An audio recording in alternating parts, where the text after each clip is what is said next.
Hello everybody and welcome to my latest Total War Warhammer video. This one is going to be absolutely awesome. It's a multiplayer subterranean battle against Dropping Bodies 24/7, who's from the Custom PC Review channel. You can check out their channel in the description below if you want to check them out. But basically we both played as Empire and it turned out to be a very close battle. But look at this map. So it's a subterranean map called Volcanic Channels and it's probably my favorite map in the game. It's got these Blackfire-esque spikes protruding from the cavern walls, lava just flowing down as this kind of creek or almost river has like just cracked open and flowed between the dwarven architecture, breaking it all apart. And because of that, it just looks absolutely phenomenal. The steam rising up and the kind of distortion effects on the lava itself looks so good, and the dripping lava from the cavern walls. It just looks fantastic. It's probably, yeah, like I said, my favorite map, and I think aesthetically, arguably, it is the best one. But because of the fact it's a subterranean battle, it's extremely linear. It's very long, narrow pathway, just like Ambush at Thundering Falls. This is very much Ambush at Thundering Falls gone wrong. So because of that, cavalry doesn't really count for much. So the kind of armies I've gone with here, my army personally is 4 units of halberdiers, with 2 great swords on each side, 4 gunners behind them, 2 Empire Knights on either side, 2 swordsmen at the back, and 3 Hellstorm rocket batteries. Dropping Bodies has gone for a very similar army build. He's playing as Empire as well, and he's gone for, well, I'm not exactly 100% sure on everything he took, but instead of my just 1 bright wizard, he took 1 bright wizard and 2 witch hunters, and only has 1 Hellstorm rocket battery. His cavalry is also Demigryph Knights, and his Carl-Franz is on the ground, whereas mine is on Deathclaw. So if you're wondering what's going on right now, on the bottom left in my tactics videos, in my multiplayer videos, I like to keep the kind of tactical overview down in the bottom left, where this is kind of a top-down view that'll always keep you grounded on what's going on within the battle. So if I'm zooming in and having a look around at things, you always know what's going on in the battle and how it was going overall. So down there, if you're ever lost, just have a look down there and you can see how it was going at the time and what's going on. It's all in real time. Nothing, the kind of cuts between close-ups and zoom outs are all going in the same kind of flow of time during the battle. And so yeah, basically if you like that, let me know if you like that, and I might do more like this, because there's a ton of multiplayer battles I'm coming across that are just absolutely awesome, whether I've played them or not. People are sending me replays and stuff, so it's so cool. The potential for multiplayer for this game, it's fantastic, to be honest. So in the beginning, to kick things off, we just came into range with each other. I was moving up the entire time. I wanted to get to kind of the middle where there's a bit of raised ground. It kind of encourages you to meet in the middle of this map. But we've started firing our Hellstorm rocket batteries at each other. Now he's got 2 and I've got 3 just in range of each other, and we start launching our rockets all the way over the entire kind of landscape toward each other, and it just looks incredible. The screeches of them sound like deafening, and it goes on the entire battle as well. We never stop firing, I don't think. And I start moving my halberdiers up, my cavalry, keeping everyone pretty much together. The rocket batteries, they look a lot worse than they are. They don't do quite as much damage as you'd think. They're really good against missile units, like not armored troops, so any ones that hits my gunners at the back tend to do a lot more damage than the ones hitting my kind of halberdiers at the front. Now I kind of made a mistake with this. I shouldn't really be taking halberdiers to this kind of fight, because Empire don't really have any monstrous units. They have, of course, Deathclaw maybe, and some cavalry, but on this kind of map you're not going to be facing much cavalry. And he didn't even bring Deathclaw, which I couldn't have known anyway, but so it just means that my 4 halberdiers are kind of not that useful. I would have been better suited with going with more great swords or regular swordsmen if I could afford them. So our main 2 gun lines are just approaching each other here, getting ready to fire on each other, and I wanted to get on this like kind of mini hill so they could fire over. So I felt like I was in quite a good position to do that, and I started spreading out my great swords in front of my cavalry actually to kind of protect them, because he has spears on his flanks. So if he could put his spears against my great swords, that'd be good for me. However, my halberdiers are going to go against his great swords, which is bad for me.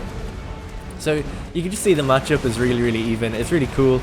Both our lines are starting to meet each other. I'm probably kind of in a better formation right now, but he's starting to group up a lot. So I wanted to get my Bright Wizard to cast the Flamestorm on him. And hopefully I'll bring this up on screen. You can see that the Flamestorm is basically just a vortex spell, goes in a random direction, and it kind of just went straight through this main line. So I was a bit disappointed. However, it did eventually start doubling back and going straight through another handgunner unit, which looked incredible as well, by the way. And our gun lines are just starting to fire on each other now. You can see my gun lines are doing really good, firing over my troops, which is awesome. And there you can see his Bright Wizard just staring at my Flamestorm as his own troops get wiped out. So didn't do that. Flamestorm isn't like that powerful. It's more of a spectacle than anything. And then he used the Burning Head against me, which I got a bit more lucky about it. That that one just kind of, kind of touched my main line but didn't really stay there. So you can see my halberdiers are already breaking. His greatswords have actually pushed them through. And because of that, I start sending my swordsman unit in front of these gunners here. They just turn left over to his greatswords, and we've engaged them now. And I also send Karl Franz in to help. So that was kind of my reserve force to make sure that my gun line was protected. My reserve force have stopped them in their tracks, the greatswords, although it's just swordsmen versus greatswords, so they might not win. But that's why Karl Franz is there to hopefully help. And my gunners are firing on them now as well. Meanwhile, you can see there Karl Franz is over on the left side, heading down to help on the left. And in the individual engagements on the map, I'm actually kind of doing okay. On the right side, it's probably the most pressure is being put on me, but generally we're doing pretty good.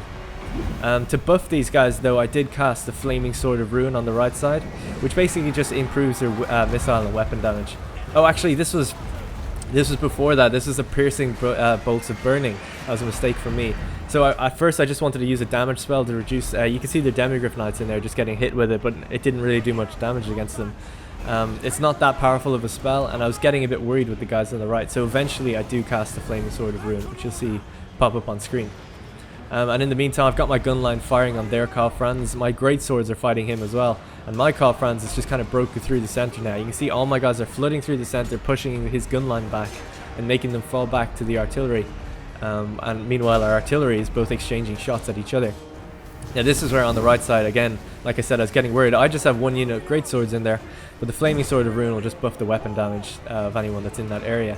Again, his witch hunters were there at the back. I don't think he ever actually used them what they were good at, which is the Accuse ability. I'm not sure if he used it or not, but I couldn't really see him using it. And then he cast the Piercing Bolts of Burning against me at the back of my gun line. But again, seems to be kind of a weak spell, doesn't really do too much, so I'm not too worried about it. And then I managed to surround him with my the rest of my halberdiers and kind of pin down his Bright Wizard. So things are going pretty well for me at this point. The stats are actually still kind of even, surprisingly, because most of the guys that he had that fell back, regrouped, they're just not really on screen on the camera down the bottom left at the moment. But you can see in the distance, he's got still a decent amount of gunner units in the distance, so he kind of needed to just form them up. But I managed to keep my line fairly steady, and he's shooting at my Karl Franz, which is coming in to help now on the right side. Karl Franz on Deathclaw just does a huge amount of damage. He's awesome. Then I've got my Bright Wizard. I was kind of trying to scout out his Bright Wizard to kill him. And then I formed up my gun line on the far left. So my gun line was just able to, I didn't want them to fire into my guys, but we still had some units remaining to get to them. Their Karl Franz actually ended up killing my entire greatsword unit, I think almost all by himself. So he was kind of winning over there. Look at this absolutely devastating charge. Charging straight into like a hail of gunfire. They still managed to connect in the end though, but that did a huge amount of damage to them. And my other two gun lines you can see on the map are firing all the way down the cavern towards their gun line, which are basically facing the wrong way.